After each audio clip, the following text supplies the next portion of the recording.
Posted by you/illinside5662. I was being watched. As of this story I was 14.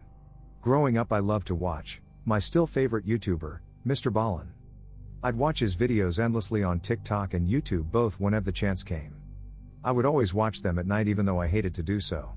But I thought to myself every night, it was a challenge. So that would be what I did whenever he'd post a new video. With that habit came along fears that people were watching me, that demons were going to haunt me, or that murderers were hiding outside of my house. I had always thought that that was my mind playing tricks against me, as a result of watching the strange, dark and mysterious. Although I had this feeling a lot, this time in particular felt different. It was as normal, watching Mr. Ballin on a weekend with no schoolwork in sight. But the sun had fallen and it was night time. I had noticed something outside of my window on my neighbor's rooftop. My bed is flush with my wall and I have to turn my head left to see out of my window. It looked like a figure of some sort, like a man or woman, it was hard to tell. But almost deformed looking. I had been curious and got a flashlight to see what it was. When I came back it didn't look like it was there, but I shined it anyways. It had just been my neighbor's satellite dish, so I shook it off and went to bed. This would happen a number of times in the occurring days with me feeling as if watched. So I had taken a break from watching Mr. Ballin thinking it would help with that creepy feeling, but it would not help at all. If anything, it got worse. After about a week from this first sighting of this figure I had been sick of it. I was determined to find out what this was. I kept this 500 lumen flashlight, I had for spotlighting, in my room. I kept it in my right hand with a finger on the button for when it showed up. This night had been different from any others. It wasn't showing up at the times it was before, as if it knew I was prepared. It was getting to the point where I was so tired I could barely keep my eyes open. But then around 2 to 3 a.m. I had seen something. Flashlight in hand I shined it right toward this figure, and what I saw will forever haunt me. A few weeks ago my neighbor's daughter had gone missing. She was last seen roller skating to her house from her friend's house after going there for a birthday party. About a week went by and then they got a letter sent by the supposed killer that shocked the town. It was an exact description of the murder of my neighbor's daughter. Even with the location of the body. With this the cops still couldn't find her. This could have meant two things. This letter was fake or missing some of the truth.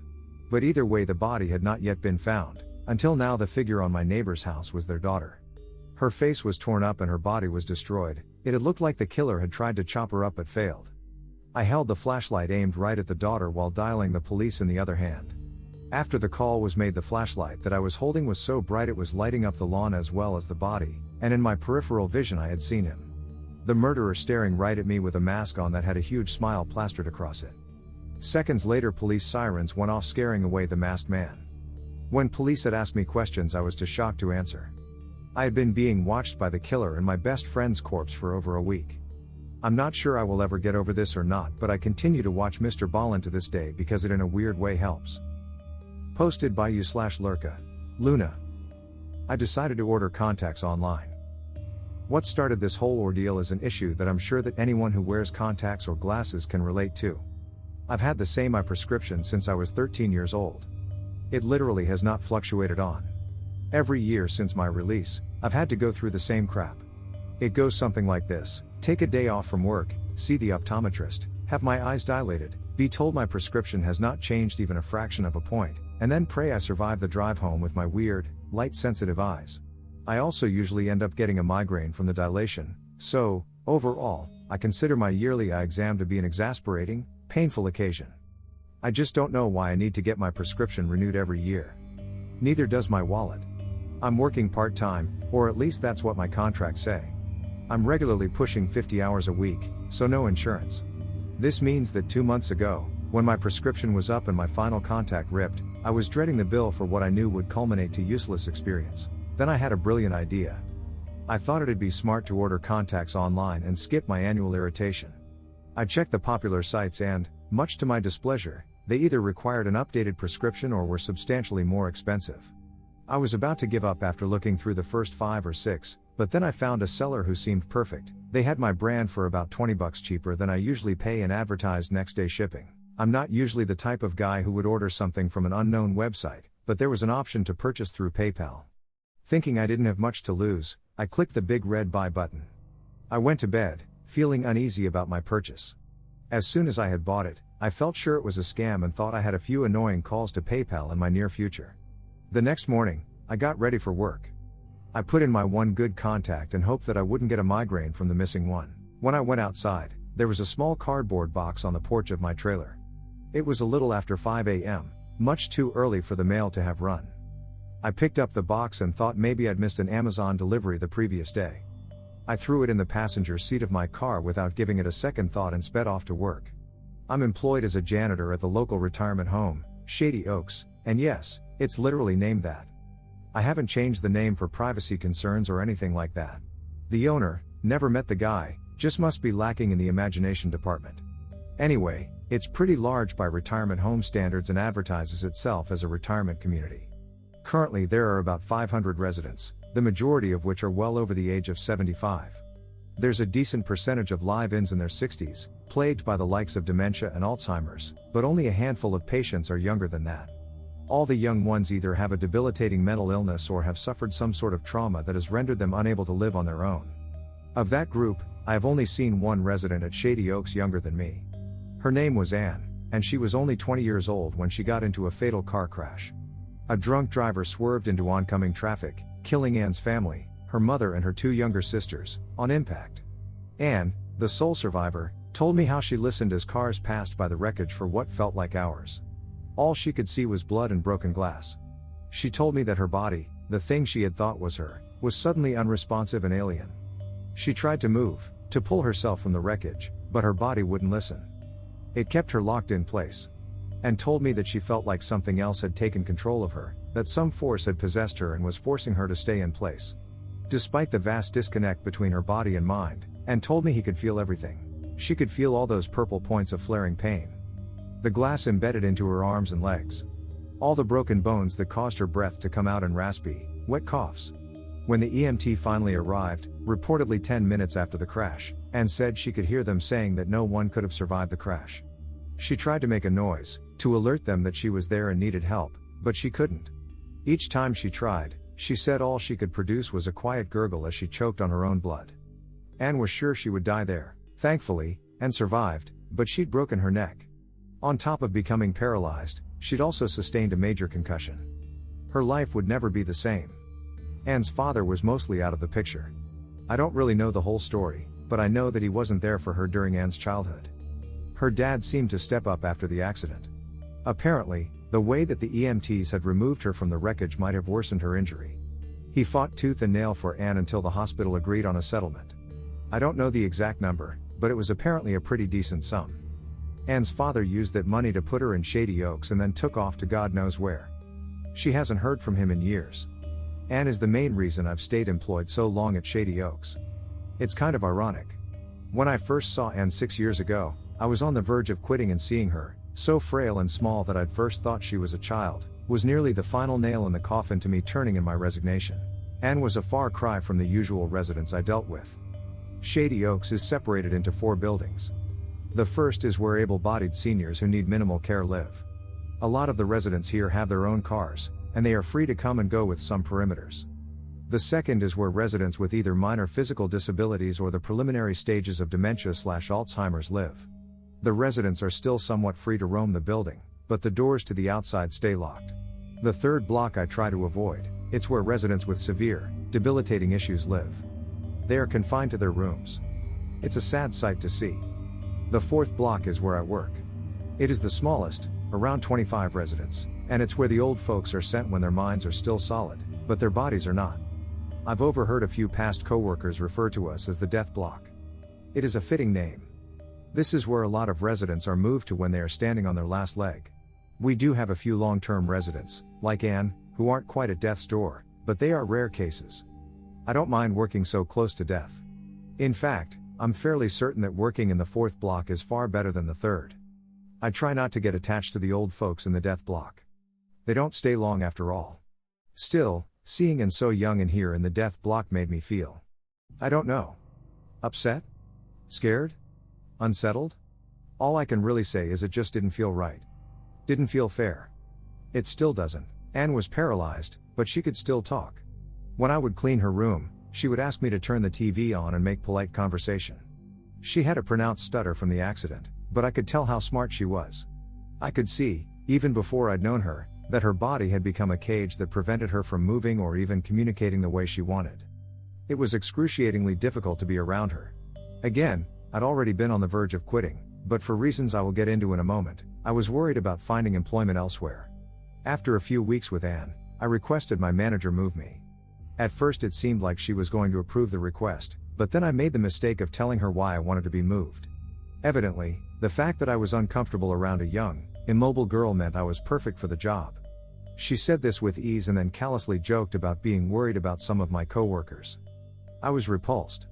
The flippant way she could imply that about them, almost laughing but with a sick certainty in her eyes, disgusted me. I remember heading back to the death block after that meeting, eyeing each of my coworkers as I went. Which ones had she been talking about? I was sure that I would quit after that, but, as I went online, looking for openings, this overwhelming feeling of anxiety settled like a dark cloud. The reason I felt so bleak isn't something I run around broadcasting, but it's pretty unavoidable in the context of employment. I am a felon. It doesn't matter if I've been on the straight and narrow for over 7 years.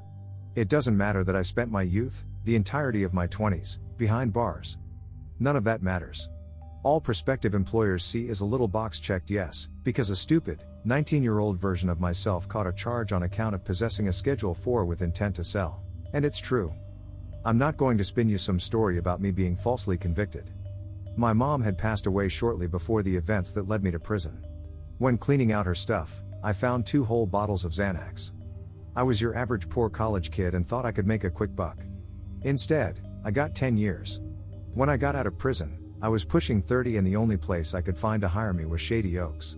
I wondered, especially after talking with my manager, how many of my coworkers were in the same boat as me. How many were felons that accepted this minimum wage, demeaning janitorial job with no benefits because it was their only option. As a felon, it'd be kind of hypocritical to judge others for holding the same status. Still, I found myself watching my coworkers, wondering if they were violent, wondering if they would really hurt Anne in the way my manager had implied if given the chance.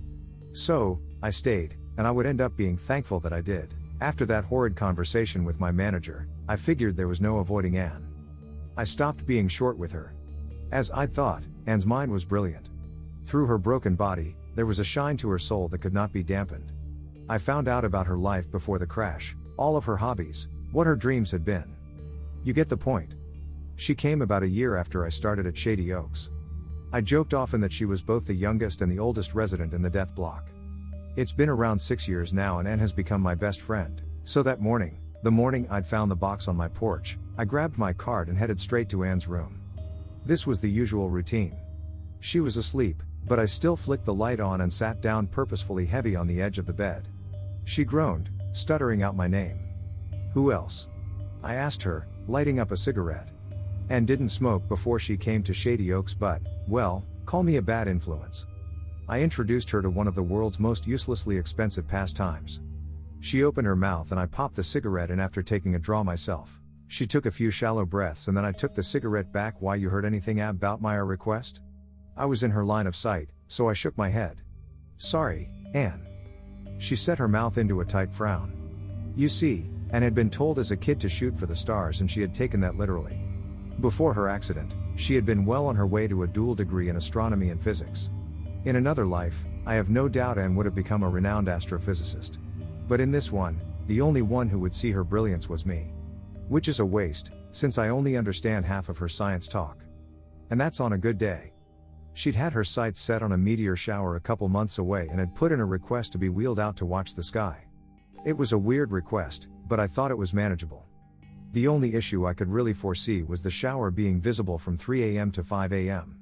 Odd hours for a resident to ask for fresh air, but I had hoped that they would grant her this one thing since she rarely asked for much. After her initial disappointment had passed, we got to talking as usual. We smoked another cigarette, not really saying anything too substantial until I'd remembered the box on my porch. I joked about my Amazon addiction, not even remembering what I'd ordered, and it had a strange look. USS said you ordered CCCC contacts? She doesn't like when I finish her sentences, but I'd already been in her room for half an hour. If I stayed much longer someone was bound to come searching. Well yeah, but next day shipping isn't that fast. Anne rolled her eyes. Just saying. I'll come back on my lunch break and prove you wrong. So, with those words, I grabbed my cart and set out on my cleaning route. I went about my day until about noon, then clocked out, retrieving the box and my lunch, before going back to Anne's room. Interestingly, there was no shipping label on the cardboard. It was perfectly blank. Not Amazon, I thought to myself as I walked to her room. After I had befriended Anne, I started eating lunch with her as opposed to in my car. Eating with her is something I now realize I took for granted. Just having someone to talk to as you have a meal. It's not something you really think about until you don't have it anymore. Starting to think this is a prank, I told Anne as I grabbed the fold-out TV tray from behind the door. The B-box? I nodded, sitting at the edge of your bed. There's no shipping label and someone really overdid it with the tape. Could be the neighborhood kids. Maybe they shoved a dead bird in a box or something. That's your first thought? Trailer park kids are weird, man, I told her as I clawed at the tape on the box. Wow, they really didn't want me getting into this. You want me to help? She asked, sarcastically. Finally getting one of my short fingernails under the tape, I ripped it open and out fell contacts. What is it? I groaned exaggeratedly. Well, you were right. It's my contacts. Still weird that it came so early and there's no shipping label. Trailer park kids? I just frowned and said, maybe. I examined the box, trying to see if there was any indication it had been tampered with, but the cardboard was smooth and unmarred. I knew from the tape that it had been sealed well. Well, whatever, I said, standing up. I'm going to go put in the new lenses. I went to Anne's bathroom. Each of the rooms on Death Block have a small one attached, but of course Anne's is perfectly clean. She can't really use it. I washed my hands in the sink and then tore open the box. The packaging looked exactly like my brand as did the inside. I opened up one of the contacts and rubbed it between my forefinger and thumb. It felt the same. I looked into the mirror and popped the contact directly onto my pupil. Half expecting it to burn, my eyes were watering up. I glanced up, down, and then blinked to ensure the contact sat correctly. When I opened my eyes, I could see normally. I discarded my old contact into the sink and popped a fresh one into the other eye as well. I grinned at my reflection, thinking that I'd finally found a way to circumvent my annual eye exam. I left the bathroom to deliver the good news to Anne, but she wasn't there anymore. Especially after befriending her, my manager's words have echoed through my mind. I've always been worried about one of my coworkers sneaking in and hurting her. I mean, if I can spend hours in her room without anyone questioning or really even noticing. What's stopping someone with bad intentions from doing the same? Anne. I called her name. SC scammed? She replied at once, the sound of her voice emanating from her empty bed. When I looked closer, I could see the indentation of a head on the pillow, of the sheets wrinkling under the weight of something unseen. I took a step forward, and there Anne was.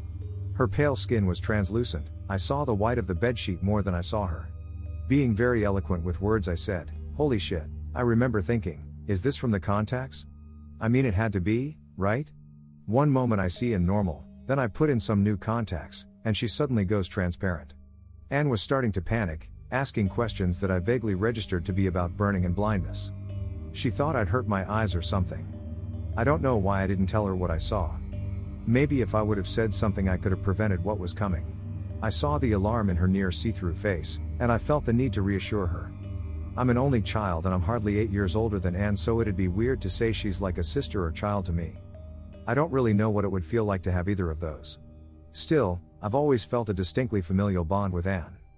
I don't want her to worry over me. There's this unfamiliar feeling of overprotectiveness that settles over me when I can see Anne frazzled. I felt it in this moment. I didn't tell Anne about her being see-through, but it wasn't just due to my need to quell Anne's anxiety. I also felt, from the pit of my stomach, that I absolutely was not supposed to tell anyone about the strange effect the contacts had on my sight. Anne was staring at me.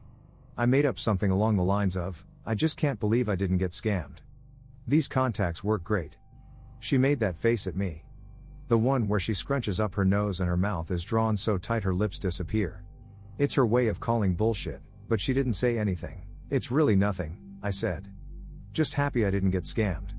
Her gaze burned, I felt sweat drip down the nape of my neck. I shifted from one foot to the other. Anyway, you hungry? I brought some fast food for lunch that day. She smiled brightly as I shared some cold, greasy fries with her. To me, they tasted pretty bad, but I guess it's good in comparison to the mush she's used to.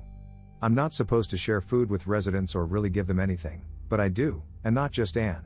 You might tell me I'm soft, but when a raspy old woman says from death, Asks you to snag her some sugar-free butterscotch candies.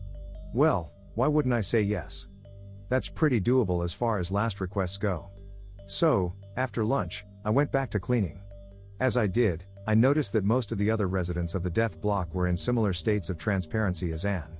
It all came to a head when I got to the last resident, Mr. Brown. He was a nice old guy who'd been on death block a little over a month. Telling stories was his thing and I enjoyed listening. Mr. Brown's room appeared to be empty when I entered. He'd been in horrid health the day before, and when I'd seen the empty bed, I'd thought the worst. I began sweeping the corners until I heard somebody quietly pass gas. "Sorry, boy," Mr. Brown's voice grumbled. "Was trying to hold that in until after you left." I looked all around, no one else was in the room. Well, if it smells that bad, my attention was drawn to the bedside chair. There was an indentation in the fabric as if someone was sitting there. No need to look for an exit. Just open the window and come back after. There was a hacking cough. After it. Air's out. "Sorry, sir," I said, looking at the chair. "I just didn't see you there at first." He made a noise of understanding. "Yeah, I'm wasting away. My arms ain't been this skinny since I was a boy." He coughed again. "Son," he said shakily. This time when he coughed, a spray of mucus red erupted from nowhere and painted the floor. "I think I need a nurse." Immediately I hit the button on the side of his bed and then sprinted to the front desk, grabbing the RN who was sitting there filing her nails. Later I would reflect on how every resident I had seen that day were in various stages of transparency, but the nurses all seemed perfectly opaque. I'd think about all that later, but that was the farthest thing from my mind in that moment. Mr. Brown was all I could think about. I dragged the nurse to Mr. Brown's room, explaining what happened as we went. When we got there, I could see the man again. He was face down in front of his chair. The nurse asked my assistance in turning him over. As soon as I saw his face, I knew he was gone. Those eyes weren't the eyes of Mr. Brown. His eyes were so black that you couldn't tell the pupil apart from the iris, but they sparkled with mirth. There was a crinkle to the crow's feet that lay beside them that told a story of Mr. Brown's life. Of the hardships he had faced and the joy he'd felt in spite of it. The person in front of me had dull black eyes devoid of even the smallest glimmer, and his face was smooth, the wrinkles seemingly taken by death. Several more nurses ran in, pushing me out of the way as they worked to resuscitate him. I already knew the outcome. Mr. Brown was declared dead at 4:06. Death isn't uncommon here, so it's not like I got to go home early. I finished up my shift and stopped by Anne's room once again. I told her what had happened with Mr. Brown, leaving out the part where he had been completely invisible. "I'd give you a hug if could," she said. "I know you liked him." I nodded, not telling her what I was actually concerned about. I nudged her hand with my pinky, half expected to phase through her, but despite her translucent body, she still felt solid. "Hang in there," I told her, not knowing why I'd said that. When I got home, I investigated my porch, looking for any sign of the delivery man who had dropped off my package. I wasn't sure exactly what I was expecting to find. An invoice from the Illuminati? But nope, my porch was empty save for a trash bag full of cans I needed to take to the recycling plant. I checked my PayPal account, but the purchase hadn't posted. I tried to look for the site I'd purchased the contacts on, but I couldn't find even the smallest trace online. I went to bed with an uneasy feeling. Over the course of the next 2 weeks, I continued my routine. Each morning I would stare at my contacts, looking for any abnormalities before sticking them in my eyes. The residents on death block slowly grew increasingly translucent while the nurses stayed opaque. I realized after the next death, Mrs. Hamilton, what I had suspected from Mr. Brown was true. The contacts showed me when someone was going to die. The more transparent a person becomes, the closer they are to death. Mrs. Hamilton was completely invisible the day she died, just as Mr. Brown had been. I scoured the internet, even dropping a question on the likes of Quora on if anyone knew about contacts that let you see when someone was going to die, but to no avail. I don't know why I received these, and honestly, I wish I would have just gone to the eye doctor now. After another week, watching the residents fade away, I finally told Anne about my contacts. She was hardly there anymore. Each day since Mrs. Hamilton I'd paid close attention to her health. I'm sure I violated a bunch of HIPAA regulations by going through the nurse's clipboard, but I was getting anxious. As far as I could tell, Anne was stable. Her condition was the same as when she'd brought, and she wasn't complaining of any discomfort. "Hey, are you playing a PPR prank?" she asked hesitantly. I shook my head. "No," then immediately asked, "Do you believe me?" She looked away, her eyebrows nearly touching as she furrowed them. I am a woman of SC science. But you have no reason and to lie. She caught me looking at her strange. Am I invisible? I lied. As solid as ever. I scooted a little closer and took her limp hand into my own. Again, I was surprised that I could even touch her. She made that face and I'm pretty sure that she knew. Instead of saying anything about it, she instead said, make me a promise. Not a question. Of course, I said, gripping her hand. I'd heard that tone before. Just don't make it sound like a last request. Next month, the Meteor Shower. See, come to Shady Oaks? W watch it with me? And I could feel tears stinging at my eyes. When was the last time I'd cried? Of course. I promise. The next day when I went into Anne's room, pulling a cigarette out of my pocket to share as we did each morning, she wasn't there. Grief hit me. Hit me harder than the day my mom passed.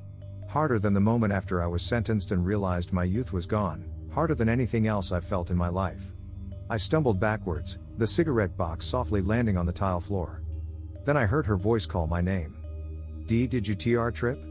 And I felt tears rolling down my face. Anne, I shouted. You're here?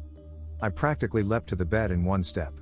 Other than some wrinkles on the sheets, there was hardly any indication that Anne could be there. Of course, I reached forward and felt that, yes, she was there. Hey, she scolded. Don't mess up my hair. If it falls in my face, how am I supposed to move it? Sorry, I said, still keeping my hand where about the top of her head was. I thought that. It's okay, she whispered. And I sat down, lighting up a cigarette as usual. After we'd finished our smoke, I went and grabbed a nurse. I made up some story to him, said that Anne was complaining of a headache, and he sat in the chair beside the bed, taking her vitals and talking to her about a headache she, thankfully, pretended to have. I left the room trying to convince myself everything would be alright. But of course, this was useless. I could feel the dread creeping up on me like a spider to a trapped bug. A little before my lunch break, I heard a commotion. Nurses rushed down the hallway. I followed them, a heavy feeling setting into my stomach. They went straight to Anne's room. When I got to the door, I paused, feeling sick to my stomach. There was Anne.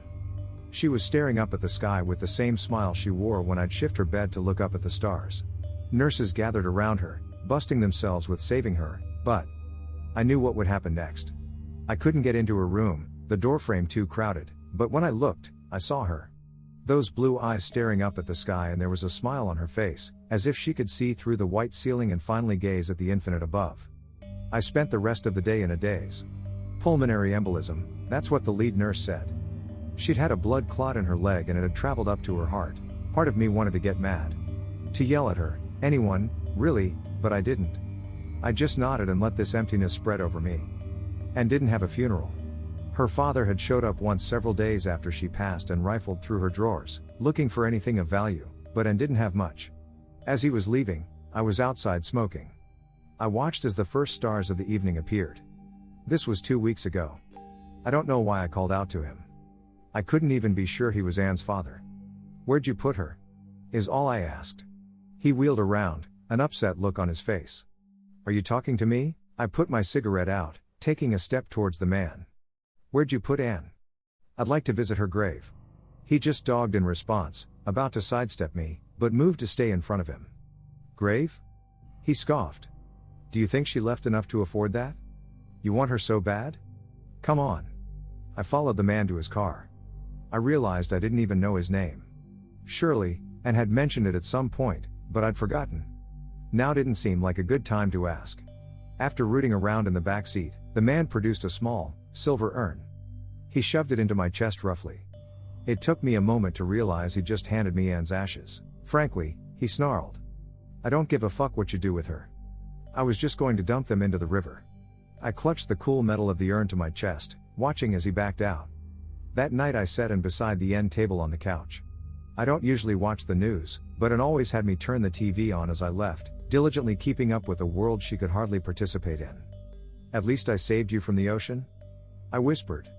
Figures the girl who loved the stars would be terrified of sea monsters lurking in the depths. One of the top stories on our local channel was about the coming meteor shower. Fast approaching, there was going to be a viewing party in the town square with vendors and drinks. I looked at the urn, remembering my promise to Anne. We'll still watch them together, I assured. I almost clicked the TV off as I went to bed, but then I looked at the urn. I knew that Anne was gone, but I'd always left her room dark with the exception of the low glow of her box TV. It didn't feel right to turn it off now. That night I slept uneasily. I kept waking up to find my body shaking, sobs wrenching their way out of my throat and my face wet from tears and sweat. The thought that I could have prevented this was prevalent. I kept denying what I saw. If I would have told someone, maybe they would have caught the blood clot before it came free from her leg. Maybe Anne would still be here. This kept me awake until my alarm clock went off. Out of habit, I'd hit snooze, but I got up. I went to the bathroom and the person looking back at me from the mirror was a sad sight. He was all puffy eyes and chin stubble. I'd been wearing the same pair of contacts for about a month and a half. The brand I buy are monthlies, but I usually stretch them out to last at least 2 months. They weren't ripped. There was nothing wrong with the contacts, no reason why I shouldn't wear them, but I dumped them. When I opened the contact box to get a new pair, I noticed that a scrap of paper at the bottom. I wasn't sure if it had been there before or not. I took the paper out and it had a date on it. Nothing more. The date was marked less 2 weeks away. Today's date. I folded the paper, placing it in the pocket of my scrubs and tore open the new contacts. At work, I clocked in, gathered my cleaning supplies and cart, and then I went to Anne's room. I was moving on autopilot, thumbing the cigarette box in my pocket, but then I opened the door to an empty room. "Oh," was all I could say. Still, I went in and sat on her bed. Instead of perching on edge, I lay down. It was uncomfortable. The mattress a little too hard even by my standards, but the pillow was nice. It smelled like cigarettes and the vanilla shampoo Anne used. I lit a smoke, staring at the popcorn ceiling above. And had lain like this for over 5 years. Sure, sometimes they'd roll her outside if she requested and there was a TV she could see if propped up, but this ceiling. I wondered how many hours she had spent staring up at it. I don't know when I fell asleep, but I woke up to the cherry of my cigarette dropping onto my collarbone. I immediately shot up and shouted out a couple profanities, patting out the burning ash. This attracted the attention of a nurse. The same one I'd asked to watch in days prior. When he walked in, I thought I might yell at him, blame him for what happened, but I couldn't. It was my fault. Also, the guy was translucent. He looked about the same as Anne did when I'd first put the contacts in. At this point, I had to be honest with myself about the strange ability the contacts possessed. They let me see when a person was going to die. I don't know how, but they do. This man that stood before me, I knew he couldn't have more than a month left if he was lucky. "You were close to her?" he asked, and I could see that look in his eyes. It was the same one I saw in my reflection. He felt guilty. "Yeah," I said, taking the ashtray from the drawer in Anne's nightstand. I snuffed out my cigarette. "You know she could tell you where all the constellations were? Even if she hadn't been outside in a year, even if it was daytime, she just knew." He faltered in the doorway, looking backwards, but then he came inside, shutting the door behind him. He sat on the edge of the bed. He rested his elbows on his lap and tangled his hands into his hair. Suddenly it struck me how young this kid looked. He was broad-shouldered, but his face was unlined and youthful. He must have just gotten out of college. For a moment, I thought he was going to cry. "How?" he asked, voice cracking. "How did you know?" I stayed quiet. "She wouldn't have had a headache from the clot and when you left." He trailed off. "When you left, she said her head didn't really hurt. That you were just worried." I got up to leave and then. "There was nothing you could have done," I told him, patting him on the shoulder. And I knew it was true in the same way and knew the constellations. There was nothing you could have done. He looked up at me and through his wide eyes I could see the bed and the tile beneath the floor. "Look," I said. "Don't blame yourself for what happened. I think you need to take some time off. Go be with your family, you never know how much time you have left." Maybe I should have said more, but those words felt right as they left my throat. The nurse didn't smile, but the corners of his lips twitched. "Anyway, I've got to get to work before someone notices how long my break has gone on." I switched the TV on, out of habit, and said, "The morning news should be on in a few minutes." Then I went about my day. As I did so, I started to wonder about my new contacts. The reason being that every single soul I encountered was translucent. Every person, regardless of if they were a resident or staff, was as see-through as the nurse I'd talked with earlier. I looked at my own hand. I still appeared solid. Over the course of the week, everyone slowly faded until today. Today when I went to work, I didn't see a single person. Everyone was there. I heard them, some especially loud nurses chatting excitedly about the meteor shower happening tonight, but none of them were visible. I did my job as well as I normally do, stopping by Anne's room at the end of my shift to smoke a cigarette. When I got off, I went to the grocery store. There were aisles and aisles full of noise, but completely empty. Carts seemed to roll themselves, and bags of chips and cookies floated. The baskets and carts were filled with items like beer, hot dogs, frozen pizzas, and sandwich meat. As I walked through, I overheard people buzzing with excitement about the meteor shower. Children were excited to break their curfew. Adults were hoping they'd be able to stay awake long enough to see it after a hard day of work. I listened in, feeling as if I was hearing a conversation between ghosts. When I got to the bread aisle, I noticed an old woman. She was the first person I'd actually seen the entire day. Without thinking, I approached her. "What are you doing here?" I demanded. She looked up at me with fear candidly shining behind her Coke bottle glasses. I realized that, as a large man who reeks of cigarettes and cleaning chemicals, it's not exactly socially acceptable for me to suddenly stomp over to an elderly woman and demand things of her. "Sorry," I said. "I just thought. You look so much like my grandma. I had a long day and well. Sorry." The tension in her shoulders relaxed a little.